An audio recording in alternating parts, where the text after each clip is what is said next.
अग्निवीर योजना ने करोड़ों युवाओं को चोट पहुंचाई। अग्निवीर योजना को हम रद्द कर देंगे, खत्म कर देंगे, उठा के फेंक देंगे। ಅಗ್ನಿವೀರ್ ಅನ್ನುವ ಯೋಜನೆಯ ಮೂಲಕ ಕೋಟ್ಯಾಂತರ ಜನ ಯುವಕರ ಕನಸಿಗೆ ತಣ್ಣೀರು ಎರಚಿರುವಂತಹ ಯೋಜನೆಯನ್ನ ನಾವು ಖತಮ್ ಮಾಡ್ತೀವಿ, ಆ ಯೋಜನೆಯನ್ನು ಮುಗಿಸ್ತೀವಿ, ಆ ಯೋಜನೆಯನ್ನು ತೆಗೆದು ಹಾಕ್ತೀವಿ।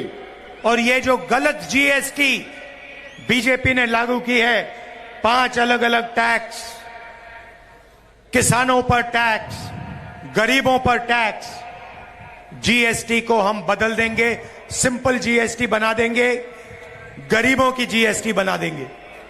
ಇವತ್ತು ಈ ಜಿಎಸ್ಟಿಯನ್ನ ಜಾರಿಗೊಳಿಸೋದ್ರ ಮೂಲಕ 5 ರೀತಿಯ ವಿವಿಧ ಜಿಎಸ್ಟಿಗಳನ್ನ ಹಾಕಿ ರೈತರ ಮೇಲೆ ಜಿಎಸ್ಟಿ, ಬಡವರ ಮೇಲೆ ಜಿಎಸ್ಟಿ ಹಾಕಿ ಏನಿವರು ಸುಲಿಗೆ ಮಾಡ್ತಾ ಇದ್ದಾರೆ, ನಾವಿದನ್ನ ಸರಳ ಮಾಡ್ತೀವಿ। ಈ ಜಿಎಸ್ಟಿನ ಮತ್ತಷ್ಟು ಸರಳಗೊಳಿಸಿ ರೈತರ ಬದುಕನ್ನ, ಬಡವರ ಬದುಕನ್ನ ಹಸನಾಗಿಸ್ತೇವೆ। अब कांग्रेस पार्टी क्या करने जा रही है, मैंने आपको बताया। ಕಾಂಗ್ರೆಸ್ ಸರ್ಕಾರ, ಕಾಂಗ್ರೆಸ್ ಪಕ್ಷ ಏನ್ ಮಾಡಕ್ ಹೊರಟಿದೆ ಅಂತ ನಾನು ನಿಮ್ಗೆ ಹೇಳಿದೆ। अब मैं आपको दिखाने जा रहा हूं बीजेपी क्या करने जा रही है। ಈಗ ನಾನು ನಿಮಗೆ ಹೇಳಲಿಕ್ಕೆ ಹೊರಟಿದ್ದೀನಿ ಬಿಜೆಪಿ ಏನ್ ಮಾಡಕ್ ಹೊರಟಿದೆ ಅಂತ। भारतीय चंबू पार्टी, भारतीय चंबू पार्टी, भारतीय चंबू पार्टी, भारतीय चंबू पार्टी नरेंद्र मोदी जी की पार्टी। ಭಾರತೀಯ ಚೊಂಬು ಪಾರ್ಟಿ ನರೇಂದ್ರ ಮೋದಿ ಅವರದ್ದು ಚೊಂಬು ಪಾರ್ಟಿ ನಿಮಗೆ ಚೊಂಬು ಕೊಟ್ಟಿದ್ದಾರೆ। खाली खाली चंबू, ಖಾಲಿ ಚೊಂಬು ಕೊಟ್ಟಿದ್ದಾರೆ ನಿಮಗೆ। कर्नाटक का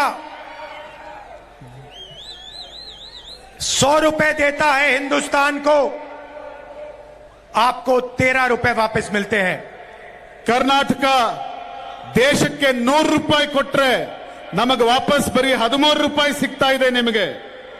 ड्राउट रिलीफ के लिए आपको 18,000 करोड़ रुपए देना था, खाली चंबू दिया।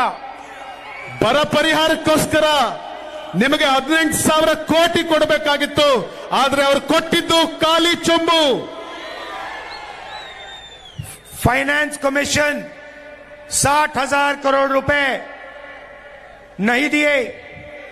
ಫೈನಾನ್ಸ್ ಕಮಿಷನ್ 7,000 ಕೋಟಿ ಕೊಡಲಿಲ್ಲ।